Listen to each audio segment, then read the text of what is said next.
Good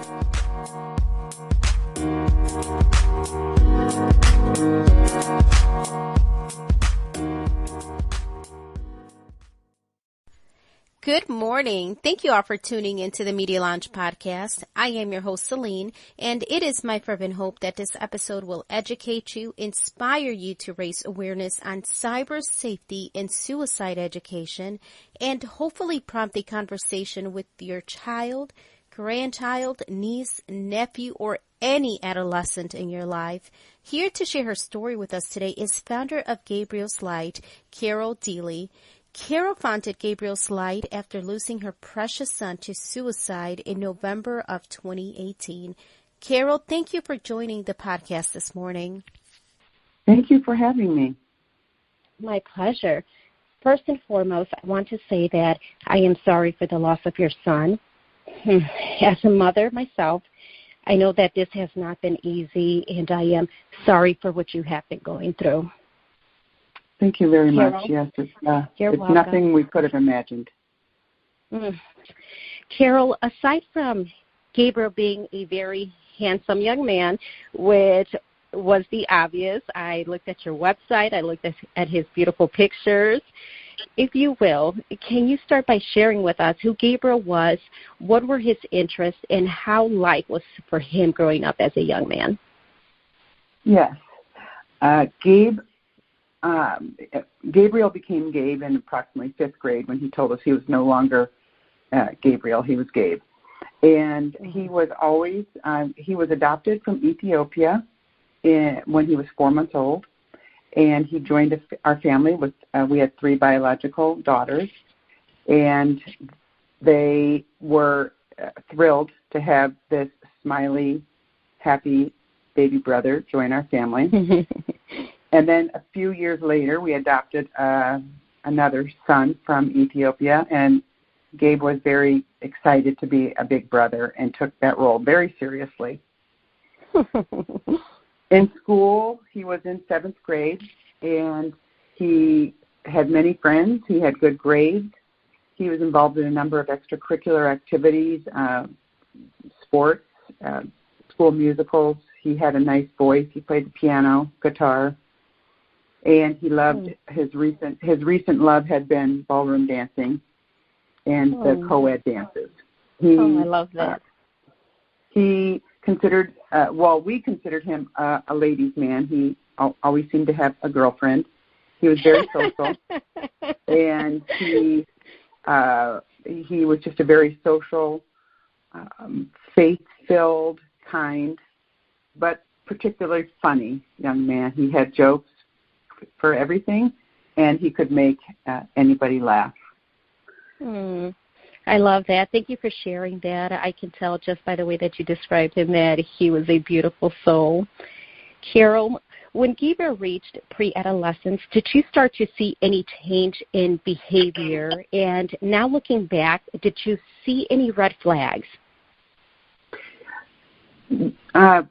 Because he was our 4th child, I had experienced, the different phases of a child's life. And he became a little bit more serious and focused on schoolwork and girls and his peers. So he became more involved with group text messages, online video games, and YouTube and things like that. So much so that we put several restrictions and time settings on our devices to keep it to what we felt was an acceptable level. But he wasn't the same happy, jolly young boy that he was as a young boy, but that's to be expected when they start getting a little bit older. So we noticed it, but we didn't feel that it was anything really serious. There was one instance where he did spill something one morning, and it got all over his backpack, and everything got wet, and he became very upset with himself that he did that. And he was hard to console. And I was concerned about that, and I called my husband, and my husband met him at school school. I sat with him outside of school and told him it was okay, and I would just wash his backpack and gave him another backpack to use. And my husband met him outside the school door after school that day and asked him about it, and he just said, "Oh, no big deal. It was fine. I'm over it." So we really didn't see signs of depression or any signs that there was really anything seriously amiss with him. Right. And everything that you mentioned, it's very common for a 12-year-old to go through emotional roller coasters. Their body is changing. Their life is all about their friends. So it may be hard to identify these signs, but what did you learn after Gabriel's passing, and why do you think Gabriel did what he did? After, when our son passed away, we could not have been more shocked and hurt. And losing a child in any manner is so painful. But losing a child by suicide is incomprehensible, especially when they're 12 years old. So we planned our son's funeral thinking his death was some sort of an accident, that he somehow harmed himself while goofing around, got into something he didn't understand, because he commonly did crazy things, like he had the dog pull him on the skateboard around the neighborhood, and he would jump off the roof of the garage into piles of snow and jump pine trees high, and he would do things. And so we just couldn't imagine that he would have done something to himself intentionally, but we were naive. What we found were the forensic detectives, the police took his devices, his personal home devices, the night he died, and they didn't find anything. But as with anybody that's trying to find reasons why for anything, you want to look at their online, what they're doing online. You want to talk to their friends. You want to talk to their teachers, and et cetera. And over time, what we found was the last 2 weeks of his life at school, we received a search history, 2 search history reports. And he did search suicide, and he searched bullying, and he searched inappropriate content for an educational setting or for anyone that's 12. And he searched these dark memes that are disguised to be something that looks age appropriate when they're actually not. For example, there's a series of memes about Kermit the Frog, and it's actually different photos of Kermit. That's called Kermit Suicide. And Kermit the Frog posed in different ways.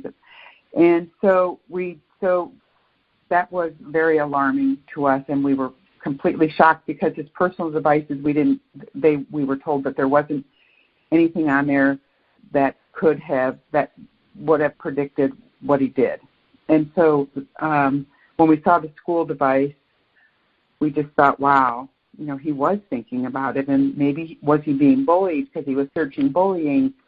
And then a few months after that, we talked to a few friends, a few classmates, and they told us that he verbalized ideas about suicide, about maybe I should just kill myself, drawing pictures of different ways to kill yourself. He gave a presentation in a religion class about a sad, lonely boy. And so much that some of the girls in the class, we were told, cried because they thought it was sad. But some of these warning signs that he gave, he had a smile on his face. They thought he was trying to get attention. So they didn't take it seriously. They didn't report it to anyone, and they told him to stop. So that was heartbreaking to hear. That was heartbreaking to hear, but it shows the need at a very young age that children need to be taught how to handle these type of warning signs. And It's a myth. It's a myth, we now know, that if you talk to your child about suicide, that it encourages. Actually, if a child is hurting and thinking about suicide, if somebody talks to them about it, it might actually open the window for them to talk about it. And statistics show that 76% of youth with suicidal thoughts or plans, 76% say something to a peer. Wow. But the peers, they're just not trained. I mean, and the ages are getting younger and younger for suicide, and that's what is so startling to people. To me, I was completely shocked. I did not know that 12-year-olds thought about or died by suicide. Did not occur to me. And now we know that ages 10 to 24, suicide is the second leading cause of death. And it's a big problem, and people need to talk about it. I mean, I thought I was very experienced as a parent. I thought I was very involved with my family. I thought that, but I didn't know anybody personally that had been affected by suicide. But, well, now I know a lot because we've reached out and people have reached out to us.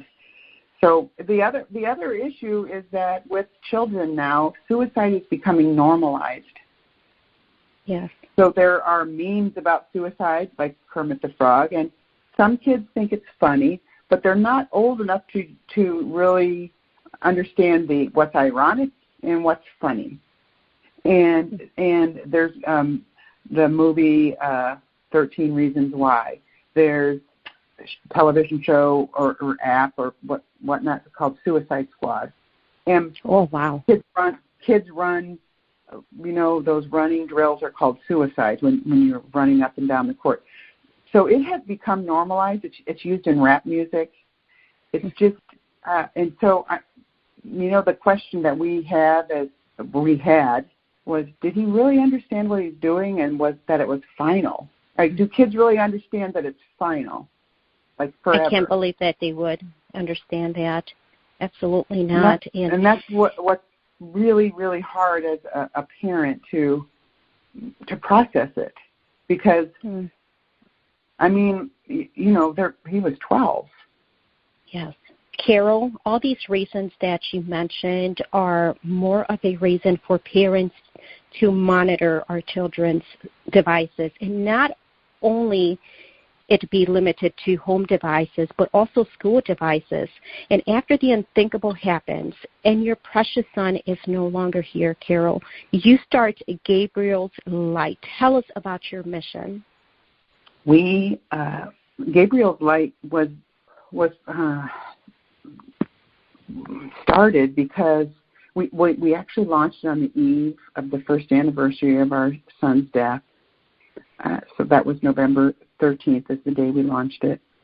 And because we still are in such a fog that a charming, bright, loving son of ours is now a statistic. And we don't want this to happen to another family or school community. So Gabriel's Light shares our story and our very painful learnings from this traumatic loss in order to light the way on youth technology monitoring and keyword alerts. And I'll talk a little bit more about that. Keyword search alerts is the key phrase there, at home and school. Many schools have devices now. To give hope with suicide education by teaching warning signs of suicide, and to inspire action on kindness over bullying. That's the three missions of Gabriel's Light. Thank you. And outside of monitoring devices, Carol, what are some of the signs to look for that may hint that our child is being bullied? Yes, so with bullying, children generally will not tell a parent or someone that they're being bullied. But some of the signs of bullying are maybe that they're spending more time on their devices because they're, you used to be when you would have a situation at school, then you would come home and you would be able to have downtime and, could decompress. And now with the devices and the phones and such, it's just constant interaction of kids and their peers. So some of the signs can just be that they are, they're more anxious. They start feeling bad about themselves. They maybe act like they say they don't have any friends, or then maybe they have new friends, or they're crying more often. It's a whole number of situations, but it's just so important to have those conversations to find out so that they will come to you and share that with you, the bullying. Thank you for answering that. And children are so delicate, especially in the middle school through high school years. They have the need for acceptance, if you will, and can be very sensitive if they are not liked or treated well by others. So yeah. I feel that many times this can lead to isolation, but also frequent conversations and reaffirmation that God has created this beautiful being and made no mistake when he created them is imperative. And your story has prompted already quite a few conversations with my daughter, my 12-year-old daughter, Carol. And that's good. I'm glad to hear that. Thank you. And just sharing with her what happened, what are the signs, and telling her that it's okay to talk to me. And even as you mentioned, he may have made some statements to some friends, and being so young, they didn't know what to do with that information. Yes, there's an organization that we are partnering with, and its name is Elisa's Mission, and it's in the north suburbs. And Elisa was a young teenager that died by suicide in 2004, and her mother and friends founded the organization, and they go into schools and train staff and students about, they use the SOS model, signs of suicide training, and what to do when you see something and you say something. So SOS, and their model is act, acknowledge that someone is hurting. If someone says something to you, acknowledge, and it could be yourself. Acknowledge that you or your friends are depressed or suicidal, and respond to them with care. Don't say, stop talking like that. Things will get better. You don't mean that. Stop getting attention. No, you respond with care, and you listen, and you tell a trusted adult and get an adult involved. So they do wonderful work in the schools, and we are going to be partnering with them. But I think that for the bullying, another issue is, it happens in all schools. It has happened for many years. It's hard to get away from it now, and now you have cyberbullying because of all the devices. So one of the concepts that we would like to promote is being an upstander, not a bystander. And if you see someone being bullied, stand up for them. It's not an easy thing to do. It's hard for kids to stand out like that. But on the other hand, these things can escalate, and tragic things can happen. So that's just another of the missions that we're the messages that we're trying to share with parents and schools, to really just to take all of these things seriously. And every child is an individual, and our son was very sensitive, and he held all this in, and so he had these feelings that he didn't express, and he presented himself as happy and well-adjusted. And so, it's really important that people know that just because someone presents themselves in a certain way, it doesn't really mean that they're okay. Yeah, you're absolutely right. Carol and listeners, we want to encourage these conversations with one another. Let's continue the conversation with our children, our teachers, and our loved one. Carol, I want to thank you so much for your time this morning. I can never give it back, but your work is much appreciated. And through Gabriel's light, I believe that many lives will be saved. And I want to thank you again. Thank you. Thank you so much for having me. Listeners, thank you again for staying tuned in through the entire podcast. Please share this episode with anyone that you know that may have children. As with just about anything else, word of mouth is the best way to reach others. And I wanted to point out that Carol made an important point when she said that only because one presents themselves to be happy and good, that isn't always the case. Please do not forget to check on your loved ones, your children, your spouse, your friends, your neighbor. We do not know what anyone may be going through. Please read and learn more about Gabriel's Light at gabrielslight.org and find more information on our website, MediaLoungeChicago.com. Do not forget to visit us on Instagram, @TheMediaLounge_, Twitter, @TheMediaLounge_, and lastly, Facebook, the THA Media Lounge. Thank you all and have a blessed week.